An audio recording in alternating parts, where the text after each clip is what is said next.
Hello friends, હર્ષુસ કિચનમાં આપ સર્વનું સ્વાગત છે। આજે આપણે બનાવવા જઈ રહ્યા છીએ ખાજલી। ખાજલી ગળી પણ હોય અને ખારી પણ હોય, તો આપણે બનાવવાની શરૂઆત કરીએ। અહીંયા મેં 150 ગ્રામ જેટલો એટલે કે 1 બાઉલ ચાળીને મેંદો લીધેલો છે।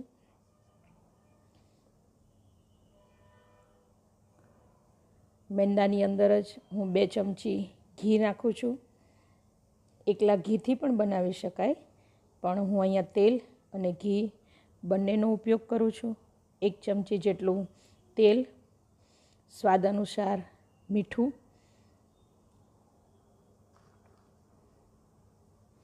હવે આપણે ત્રણેય વસ્તુને મિક્સ કરી લઈએ। એકદમ સારી રીતે એને મિક્સ કરવાનું।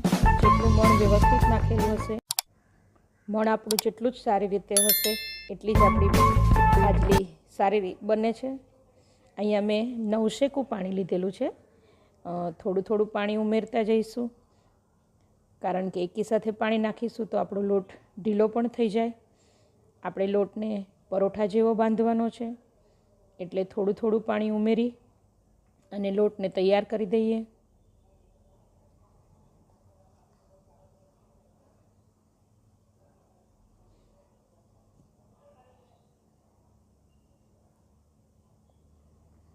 તમે જોઈ શકો છો કે આપણો લોટ એકદમ રેડી છે। હવે થોડું તેલ અંદર ઉમેરી અને ફરી એને મસળી લેશું।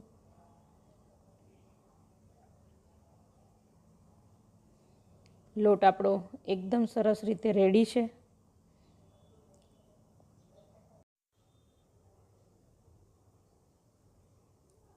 લોટ જેટલો આપણે સારી રીતે કૂણીએ એટલી જ પૂરી આપણી સરસ બને છે।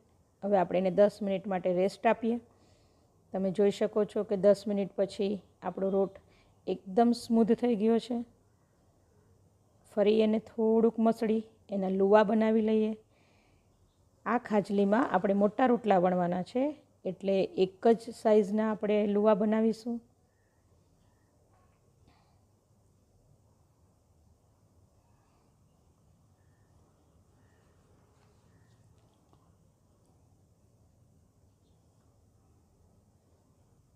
હવે આપણે એને ગોળ શેપ આપી દઈએ અને એને મોટી સાઈઝના રોટલા વણી લઈએ। જ્યારે આપણે રોટલા વણીએ ત્યારે લાગે તો આપણે અટામણ તરીકે મેંદાનો ઉપયોગ કરી શકીએ છીએ।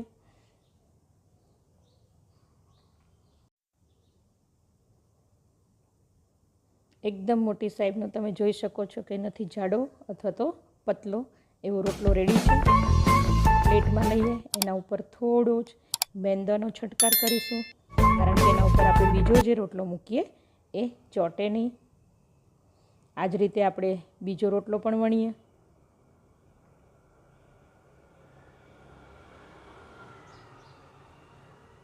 આ રીતે આપણે 3 રોટલા તૈયાર કરવાના છે। તમે જોઈ શકો છો આ મેં થોડો કોર્નફ્લોર એટલે કે મેંદો, રવો અથવા તો કોર્નફ્લોર અથવા તો તપકીર પણ લઈ શકાય, એની અંદર મેં 1 ચમચી ઘી નાખ્યું છે। એ બંનેને મિક્સ કરી દઈએ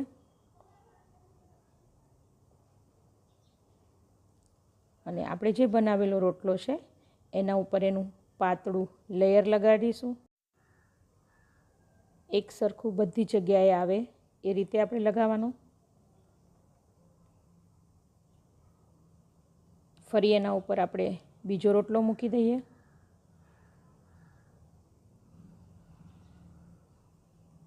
એના પર પણ આ જ રીતે આપણે એક પાતળું લેયર લગાવીશું।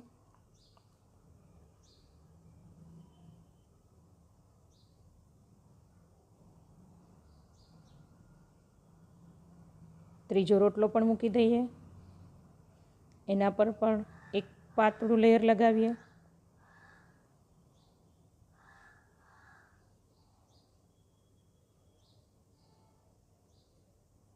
તમે જોઈ શકો છો કે ત્રણેય રોટલા આપણા એકદમ સરસ રેડી છે।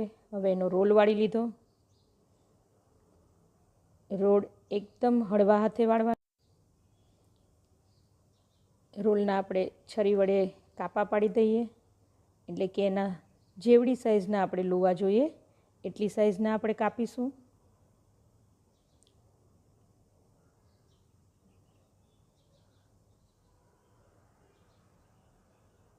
આપણને ખ્યાલ જ છે કે પોરબંદર અને કચ્છની અંદર ખાજા બહુ જ પ્રખ્યાત છે. આપણી પૂરી પણ એવી જ સરસ બનશે. હળવા હાથે આપણે એને વણી લેવાની છે. સાઈડમાંથી કાંગરી આપણને જો થોડી લાગે તો એને અંદરની સાઈડ દબાવી દેવાની અને એને હળવા હાથે વણી લેવાની.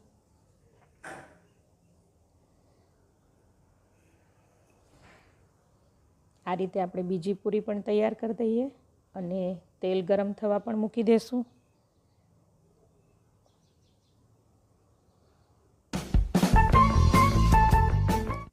તમે જોઈ શકો છો કે આપણી બધી જ ખાજલી વણીને રેડી છે અને તેલ પણ આવી ગયું છે.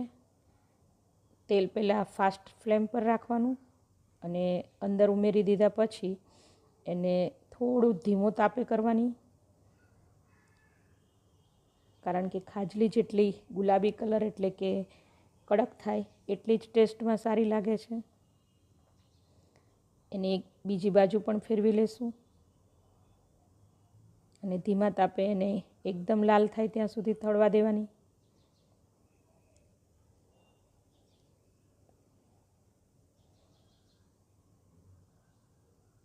તમે જોઈ શકો છો કે એકદમ સરસ દરેક પૂરીના પડ પણ દેખાય છે અને લાલ પણ થઈ ગઈ છે.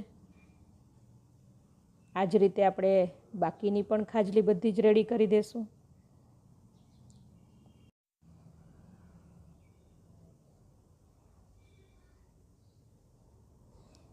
આપણે એને પ્લેટમાં કાઢી લઈએ. આપણી ખાજલી એકદમ ખાવા માટે રેડી છે. તમે જોઈ શકો છો કે એક એક પડ પણ દેખાય છે, જે 7 પડી પૂરી પણ કહીએ. જો તમને મારી રેસીપી સારી લાગી હોય તો શેર કરવાનું, લાઈક કરવાનું, સબસ્ક્રાઈબ કરવાનું, કોમેન્ટ કરવાનું ભૂલશો નહીં. મળીએ નેક્સ્ટ વિડીયોમાં.